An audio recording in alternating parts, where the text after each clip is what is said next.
I was never truly respected as a father. Even when my daughter called me daddy, it was just a word, an empty title not accompanied by the right to be heard, the right to decide, or the right to truly be present in her life. I was the silent hero of the family, but only a shadow, an unnamed helper in the eyes of my wife and daughter. And finally I realized that love cannot exist in a relationship where respect is stripped away. My tragedy wasn't betrayal. It was being forgotten in my own home, in the most important role of a man's life. Hey everyone, how are you all doing today? I hope your lives are flowing smoothly, free from any invisible pressures or burdens weighing you down. Today I want to tell you a story, a heartfelt confession from the depths of my soul about a marriage I once thought was complete. A love story that began like a fairy tale, but then slowly turned into a tragedy of disrespect and power imbalance within my own family. This is the story of me and Sarah, my ex-wife. A story about love, about fatherhood, and about the fragile line between devoted care and losing yourself. I once believed that love could overcome all barriers, but I didn't anticipate the destructive power of unconscious control, a force that can push a man out of the most important role of his life, turning him into an outsider in his own home. Listen to my story so you can reflect on your own relationships to understand that sometimes overwhelming unrecognized sacrifice and a widening gap in power and voice can become unhealable cracks. Because not every love can withstand the burden of inequality, and sometimes letting go is the only way to reclaim your respect and your rightful role. This is a secret I learned at a very high cost. I remember vividly the blazing hot day in late July in Los Angeles when my daughter was born. The delivery room was filled with the cries of newborns, but the only sound I heard, the sound that made the whole world stop, was her first cry. A small but powerful sound piercing my heart intensely, making me, David, an architect with a practical, rational mind, burst into tears. My tears streamed down my face from overwhelming happiness, from a vague fear of the responsibility ahead, and from knowing I was stepping into a completely new role, a sacred title, father. She was Emily, tiny, pink, and absolutely perfect in my arms. I held her close, feeling her delicate warmth and the faint scent of new milk. For the first time in my life, I understood what unconditional love was, what immense responsibility felt like. I dreamed of afternoons playing with my daughter in Runyon Canyon Park, evenings reading bedtime stories by the nightlight, conversations about everything under the sun as she grew up. I thought I would raise her day by day with Sarah, my wife, the woman I had passionately loved since our student days at UCLA, deciding every important thing in her life together, building a happy family filled with laughter and sharing. I thought this was a wonderful beginning for a three-person journey. Before we had children, our relationship was quite harmonious. Sarah was a talented interior designer, always full of energy and ideas. She was proactive in everything from decorating our apartment to planning trips. I, with my calm and practical nature, usually trusted her choices, and that seemed to complement each other. However, looking back, perhaps those were the first signs I overlooked. Sarah was always the one to make the final decision, and I usually happily accepted, assuming it was her initiative. I didn't realize that her initiative sometimes crossed the line of sharing and slowly became control. I remember before Emily was born, when we were planning her nursery, I suggested painting it a light green, symbolizing peace and nature. Sarah immediately dismissed it. No, honey, green isn't suitable for a baby's room atmosphere. I've already chosen blush pink. It's much cuter. I nodded, thinking she probably knew more about colors and design. Or when we debated buying a new family car, I wanted a safe, spacious SUV, but Sarah insisted on a sleek, more luxurious sedan. In the end, the sedan was in the garage. I thought these were small issues not worth arguing over. But I didn't know that these small issues were the first bricks building a wall blocking my voice, foretelling an imbalance of power that was about to unfold. It was an illusion of a future I had painted for myself without realizing that, from the very first moments Emily appeared, my role had been unconsciously predetermined. Sarah's excessive confidence, her assertiveness in every aspect of our shared life, gradually turned into silent control and unintentional but devastating exclusion. Right from the first days after Emily was born, I noticed a subtle but haunting change in how Sarah approached parenting. She, in a natural and utterly confident way, assumed every decision regarding our daughter. From choosing the name Emily, a name I also loved but had no input in selecting, to deciding which preschool in the West Side area, which vaccines to give. According to the latest schedule, how to feed her, which organic diaper brand was best, or even which early educational toys were suitable for her age and cognitive development. Whenever I offered an opinion, even a tiny suggestion, Sarah would respond with a familiar phrase that each time I heard it made my heart ache a little, like a pinprick. "Let me decide, David. I know these things better. You're busy with work. Just leave these to me. You don't need to worry." Or sometimes she would laugh, patting my shoulder as if comforting a child. "You're thinking too simply, these things are complicated. You need to research carefully. I spent all night researching already." Or even a gentle but firm dismissal. "I don't think this way will work. I've tried it." Initially, I thought it was because Sarah was the mother. She was closer to our child, spent more time researching. I accepted it, thinking I should trust my wife because she was an intelligent woman who loved our child. I was busy with my architect work projects that demanded high concentration meetings with clients or partners, so Sarah handling everything seemed like a reasonable arrangement, an unspoken division of labor. I thought, oh, she's better at this than I am. I believed her argument. Women are born with a maternal instinct. They understand children better than men. But gradually, I was no longer asked for my opinion. Everything was decided, even executed, before I even knew about it. I was just informed, not involved in the decision-making process. I was the implementer, not the planner. I remember once I wanted to introduce Emily to baby-led weaning because I read it helped children develop motor skills and independence. I spent an entire evening researching, gathering information, printing out scientific articles from reputable parenting websites. But when I brought it up, Sarah just shook her head, her eyes firm. "No, honey, she's too young. She could choke easily." Emily's pediatrician advised pureed foods first to ensure nutrition and safety. "I've already bought the blender and prepared the menu. You don't need to worry. I have everything planned." Another time, I suggested enrolling her in a baby swimming class at the nearby YMCA. I thought it was a great way for her to exercise and get used to water early, especially since we lived near the beach. Sarah immediately dismissed it. "Kids get colds easily and public pools aren't hygienic. I've already signed her up for baby music classes. A tutor will come to the house twice a week. Piano will be better for her brain development and artistic appreciation." At times like these, I felt like an outsider, an audience member in my own family. My voice had no weight. My opinions were not considered, even dismissed as thoughtless, unrealistic ideas. I gradually spoke less, suggested less, because I knew that all my efforts would be brushed aside. Every proposal would be nipped in the bud. Disappointment and powerlessness crept into my mind, gnawing at my confidence in my role as a father. I started to wonder if I wasn't good enough to be a father, or if I was simply being stripped of my right to be one. I began to feel like I was just a financial and physical provider, not a true father with the right to make decisions or be heard. My friends, especially the men who were fathers, also started to notice something. John, my best friend from college, a father who was always proud of raising his children equally with his wife, once asked me, "Hey David, how come I rarely hear you talk about making decisions for Emily? It's always Sarah talking about what she does for her. Do you two share parenting duties?" I could only force a smile, avoiding the question because I didn't want to admit the painful truth that I had been sidelined, turned into an extra in my own daughter's life. This was the first secret revealed. Sarah's "let me decide" approach, initially seeming like the thoughtfulness and initiative of a mother, was actually the origin of unconscious control, turning me from a co-parent into a passive one. She had built an invisible wall between me and our child, between me and important family decisions, slowly making me redundant in my own home. This wasn't just a lack of respect. It was the deprivation of my role, a silent but powerful act, causing the first crack in our family's foundation. As Emily got a little older, taking her first tentative steps, my role in the family became even clearer, but in a way I never wanted. I was relied upon for manual tasks, purely supportive duties, as if I were just a hired helper to ease the burden, not a father with a voice with the right to make decisions. I was the one who drove her to preschool every morning, picked her up every afternoon, weaving through congested rush hour traffic on the familiar Los Angeles roads. I was the one who bathed her every evening, fed her meals Sarah had prepared according to her strict menu, played all her favorite games from Lego to Barbie dolls. I read bedtime stories, comforted her when she cried from nightmares, and sometimes stayed up all night when she had a high fever, wiping her down, constantly changing cold compresses. I was the one who changed diapers, mixed formula, washed her clothes, tidied up the messy piles of toys after she played. I did all of this with all my heart, with boundless love for Emily, and with a father's pride. I thought that no matter what, these moments would help me bond with her, would make her understand how much I loved her.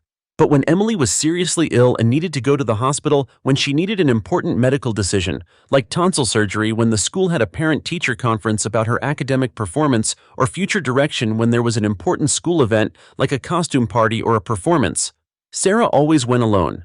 She explained, "You're busy with work, I'll go alone, it'll be faster. Besides, these things need someone meticulous and careful like me." Or, "You won't understand what the doctor says, I'll listen and explain it to you later." I felt sidelined, Not trusted as if I wasn't capable enough to handle important situations, not smart enough to understand what the doctor said. Once Emily seemed very interested in soccer when watching it on TV, especially LA Galaxy matches. I saw that my daughter seemed active, liked to run and jump, so I was very excited to sign her up for a sports class, a youth soccer class on the weekend. I spent the entire evening researching local sports centers, comparing coach quality, and even talked to Emily about it. She was so happy, her eyes sparkling with anticipation, promising to try her best. But when I suggested it to Sarah, she didn't even listen to me fully. She responded coldly, almost in immediate denial, allowing no debate. Girls shouldn't play soccer? I've already signed her up for piano lessons. A tutor will come to the house twice a week. Those words were like a bucket of cold water poured directly on my face, extinguishing all my enthusiasm. I realized I was the helper, not a father with the right to guide, the right to make important decisions for my child's future or even for her simple preferences. All my efforts to connect with her in my own way, to discover other aspects of her personality, were bluntly dismissed by Sarah. I was only allowed to do what she permitted, what she considered appropriate for me, what she didn't want to do. Gradually, disappointment and dull pain turned into numbness. I accepted my role reluctantly, but couldn't hide the bitterness in my heart. My isolation wasn't limited to Sarah. When we went out with friends or family, people often asked Sarah about Emily, about her achievements, about the classes she was taking. Sarah would talk endlessly about Emily, about how thoroughly she researched, how she chose to give Emily the best environment. Meanwhile, I could only sit silently and listen, occasionally nodding or adding a few vague sentences that no one really paid attention to. Even when I tried to share a funny story about Emily and me, Sarah would quickly interrupt or change the subject as if my story wasn't important enough. I felt like an outsider, an auditor in my own daughter's life. This was the second secret revealed. Sarah's control wasn't limited to small decisions. It extended to my role in our daughter's life. She unconsciously stripped away my right to be a father, turning me into an instruction follower, a supporter, rather than a proper father. This not only affected me, but also the relationship between me and Emily, making her not truly understand my role and my love. I became a lonely man, lost in my own home, where I should have been a strong pillar. Every June when Father's Day arrived, it should have been a day full of joy, recognition, and warm appreciation for me. But for me, it was a day of dull pain, emptiness, and extreme loneliness, a painful reminder of my place in the family. On Father's Day, when Emily was 6, she brought home a handmade card from school. On the card was a crayon drawing of two women, one taller, more beautiful, wearing a gorgeous dress, and a tiny girl holding that woman's hand. Below, Emily's childish handwriting scrawled, "I love Mommy more than anything. Mommy is my superhero." I wasn't in the picture. There was no greeting for me, no single stroke representing my presence. Instead, it was an absolute tribute to Sarah. I wasn't angry with Emily. How could I be angry with an innocent child, a child who was only expressing what she saw and felt in her daily life? She was a good, intelligent child who loved her parents, but I felt a deep ache, a pain I couldn't name, couldn't share with anyone. My heart felt squeezed. Sarah, my wife, who had once promised to build a happy family with me, had unconsciously told our child about a perfect mother, an omnipotent mother who made every decision, who worried about everything for her child, whom Emily trusted absolutely. She had painted a picture of a wonderful mother, a superhero, but forgot that I was always there on those early morning trips to school, those sleepless nights comforting her with a fever, those times wiping away her tears when she stumbled. She had inadvertently blurred my role, making me invisible, not only in my daughter's mind, but also in my own eyes. I looked back at my journey as a father. I remembered the times Emily hugged me tight when I took her to school, her warm breath on my shoulder. I remembered her radiant smiles when I played superheroes with her in the backyard, her clear laughter echoing through the house. I remembered her whispered, "I love Daddy," before bedtime, the tight squeezes when she was scared. Those moments were everything to me, the reason I overcame all the fatigue at work. But in Sarah's eyes, and now in Emily's eyes, those things seemed insufficient, not worth acknowledging. I understood, because in her mind, every big and small decision, every judgment of right and wrong, every model of maturity, of wisdom, of importance, came from her mother. Mother was the manager, the planner, the one who gave orders, the one who solved every problem.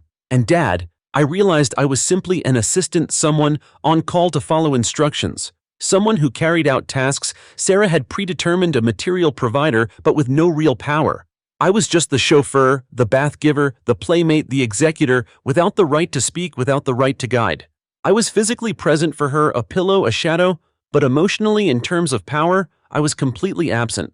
I was the invisible father in my own family. The feeling of being stripped of my role, of being stripped of respect, was more painful than any criticism. It gnawed at my self-confidence, making me feel inadequate, unimportant. I loved Emily with all my heart, but that love wasn't acknowledged, wasn't recognized as it deserved to be. I started to question my own worth in this marriage and whether I was truly being a good father or just a useful tool, a decoration in Sarah's perfect picture. One evening, Emily was playing with building blocks in the living room. She struggled with a difficult piece. I knelt down wanting to help her, wanting to show her how to put it together. But Sarah, sitting nearby reading a book, suddenly said, "Emily, watch what Mommy does. Mommy will show you this way." Then she took the block and guided her daughter. Emily unconsciously turned to look at her mother with admiring eyes and followed. I stood there, hands hanging limply, feeling like an extra. At that moment, I felt clearer than ever that she had learned to seek guidance and solutions from her mother, not from her father. Though I was present in her eyes, I wasn't the one with the answers, not the one who provided solutions. It was a knife twist in my heart, an unspeakable pain. This was the third secret revealed. Sarah's lack of respect didn't just affect me, but directly impacted how our daughter perceived me. Emily unconsciously had learned that the father's role was secondary, someone to follow, and the mother was the center of all power and decision-making. This created an invisible barrier between me and our child, preventing me from truly being a proper father, an essential role model for my daughter. The pain of this invisibility, unspeakable, was the strongest motivation for me to act. I couldn't take it anymore. I wanted to be a real father. A father with a voice, with the right to make decisions, who could experience life with his child in his own way, according to the values I believed in, not just someone who followed instructions. I wanted my daughter to know that her father was also an important part, someone who could make good decisions for her, someone who could be a strong pillar and a proud role model. I talked to Sarah many times. I tried everything from gently suggesting showing displeasure to frankly expressing my feelings with sincerity and tears. I talked about feeling excluded, about wanting to be more deeply involved in Emily's life, about having ideas and experiences I believed could help her. I even brought out books about the father's role to illustrate my point, quoting studies on the importance of fathers for children's psychological development, but Sarah only saw them as empty theories, unrealistic, inapplicable to our situation. I remember once I sat across from her in the living room, a rare evening when Emily was sound asleep. The living room lights were soft, but the atmosphere was thick with tension, as if we were sitting on a ticking time bomb. I had prepared my words in my head, trying to keep my voice as calm as possible. "Sarah, I want us to decide everything for Emily together. I want to be a proper father, to give input on schools, on extracurricular activities, on how to raise her on the values we want to pass on to her. I want to be a part of her, a part of our family, not just a financial provider or a babysitter. I want her to know that I can also be a guide, a teacher, her friend." But whenever I wanted to change to be a proper father, Sarah reacted with a terrifying conservatism, a subtle but firm resistance. She didn't listen at all. She just said, "What do you know to decide?" or "You do your work, leave these things to me. I've done a great job already. What more do you want? Don't you trust me? Are you doubting my parenting abilities?" She often put me on the defensive, making me feel like I was the one causing trouble, the one who wasn't good enough, the one who was ungrateful for what she had done, the one who was destroying her perfection. She had achieved the sole role in our daughter's life, the one who held all power and decisions. She wasn't just Emily's mother, but also the one who shaped her entire world, from the smallest details to the biggest decisions. I was just the supplement, an indispensable role, but without intrinsic value, someone with no voice in core matters. The respect I craved never came. Instead, there was tighter and tighter control, constant rejection, and a feeling that I was a burden to her, not a partner. I realized that Sarah wasn't malicious. She did all those things out of boundless love for Emily, because she believed she was doing what was best for her child, and she was proud of her omnipotence in motherhood. But that very love had turned into authoritarian control, eliminating any external interference, even from her own husband. She feared that if I got involved, things wouldn't be as perfect as she wanted, or she would lose her superhero position in our daughter's eyes. She didn't realize that in the process of protecting and controlling our child, she had unintentionally pushed me away, turning me into a stranger in my own family. Every conversation ended in a stalemate, in heavy silence or endless arguments, where I was always the one who had to concede, had to accept defeat. I became tired, exhausted from the hopeless efforts, from feeling like I was punching an invisible wall, an impenetrable wall.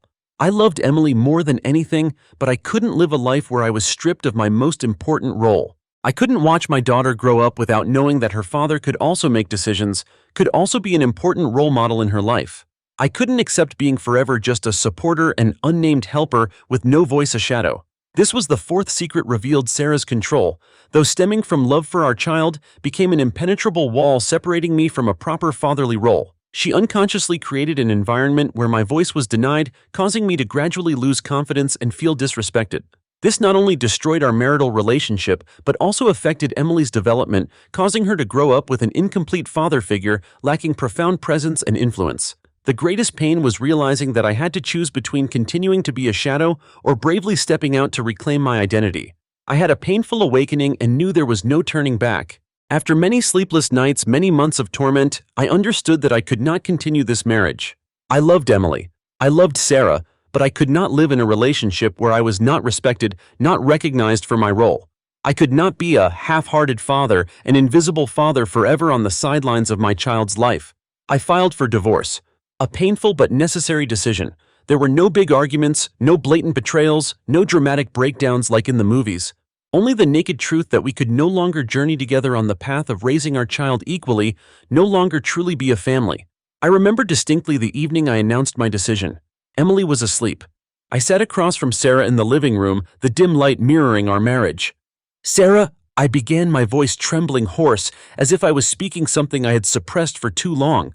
"I can't continue like this anymore. I love you. I love Emily more than my life, but I can't live in a relationship where I'm not respected. Not truly a father. I want to be a complete father to share responsibility and joy in raising our child with you. I want to be a real part of her life. If you can't give me that, if you can't trust me, can't let me have a voice, we can't continue." Sarah was silent for a long time. She looked at me, her eyes filled with surprise, mixed with a hint of confusion and then profound pain. She cried. Silent tears streamed down her cheeks, soaking wet, but without a single sob, without any harsh resistance. She didn't stop them. She didn't object, didn't hold on, didn't ask, "Why did we come to this?" She just cried in silence, a silence full of pain and regret, as if she had vaguely realized this for a long time, but never dared to face it. "I know, David." Sarah said, her voice trembling, choked with emotion, but still very clear, as if she had kept this in her heart for so long but never dared to face the truth. "I feel it too. I know I've been too controlling. I'm afraid no one can take care of Emily as well as I can. I'm afraid if you do things differently, she won't be perfect. I'm afraid of losing my role, afraid of not being the best mother. I'm sorry." This was the final secret revealed. Sarah's control wasn't intentional authoritarianism or pure selfishness, but her defense mechanism stemming from an invisible fear of not being good enough, a fear that Emily wouldn't be perfect if she didn't control everything. Perhaps she was under pressure from her family, from modern American society, about the ideal of a perfect mother, a superhero mother, and that had become an obsession, turning her into an overly controlling mother to the point of unintentionally sidelining her husband's role. We sat there in silence, her tears and my pain mingling, forming a sad symphony of separation, a silent symphony. No more words were needed. We both understood that it was time to let go. A separation without hatred, without bitter words, without nasty custody battles in court, only the painful acceptance that our love, though still present, was not strong enough to keep two people on the same trajectory in the same world where respect and equality were absent. We chose to divorce in silence, to preserve the best of our past, to prevent our love from becoming a bitter struggle, but rather a liberation for both, allowing each to find their own completeness and freedom. After the divorce, my life changed completely in a way I never expected. I took time to heal, to find myself again, to find the David of old, the man full of ambition and confidence. I returned to my architecture work, focusing on new projects, seeking opportunities for personal growth that I had previously missed because I was too preoccupied with trying to please Sarah and prove myself. Though no longer living together, Sarah and I tried to agree on co-parenting Emily. I firmly demanded the right to participate in all important decisions for our daughter, the right to spend quality time with her, the right to be a proper father. Initially, Sarah still had some control, but gradually she understood that my presence and voice would be good for Emily. Emily also realized that her father loved and cared for her just as much as her mother. We had our own father-daughter dates, hiking together in Griffith Park, watching Dodgers baseball games at the stadium, strolling on Venice Beach, and having deep conversations I'd never had before. Emily now trusts me, shares her deepest secrets with me, and I feel like a real father. A father loved and trusted by his daughter. If you're listening to my story and you feel like you're with someone who's gradually taking over all the space or stripping you of your role in family life, especially in raising your children, if you feel like you're just helping out instead of truly being real, truly being a proper father in your family, in your children's lives, speak up. Demand your right to have a voice in raising your children. Be brave enough to express your desires, your presence, your opinions, and your contributions. Don't let fear or silence turn you into a shadow. Don't be afraid that you'll mess things up, because your presence, however imperfect, is an indispensable and incredibly valuable part of your children's lives. Your children need both their father and their mother. Remember, sons need their fathers to learn how to become mature, independent, and responsible men, to understand what stability and integrity are. Daughters need their fathers to know they are worthy of love and respect, to understand their self-worth, and to build healthy relationships in the future. A father's role is irreplaceable and cannot be overshadowed. And if your partner doesn't grant you that right, doesn't respect your desire to be a father, doesn't listen to your voice, even after you've tried your best to communicate and change, if they still insist on holding all the power and refuse to share, then perhaps leaving is the only way to maintain a truly meaningful co-parenting role, to reclaim your own respect, and to allow your child the opportunity to see you as a complete father, even if you no longer share a home. Sometimes walking away isn't giving up. It's a powerful act of self-preservation and a quest to rediscover your true worth, to build a healthier father-child relationship based on respect and unconditional love. I didn't get divorced because I fell out of love. I got divorced because I wanted to be loved and respected, true to my identity as a father. And I believe that was the best decision of my life, not just for myself, but also for Emily, so she could grow up with a complete father, even if we no longer lived under the same roof, but one who is always present and has a voice in her life. Thank you for listening to my story. If this story touched your heart, or if you have any thoughts or feelings you'd like to share, don't hesitate to leave a comment below. Please hit the like button, share this story with your friends, and don't forget to subscribe to the channel so you don't miss out on other profound stories. Stories about life, love, and the lessons we've paid a price to learn. Your support is what motivates me to keep sharing these pieces of my life. I'll see you in the next videos. Goodbye for now.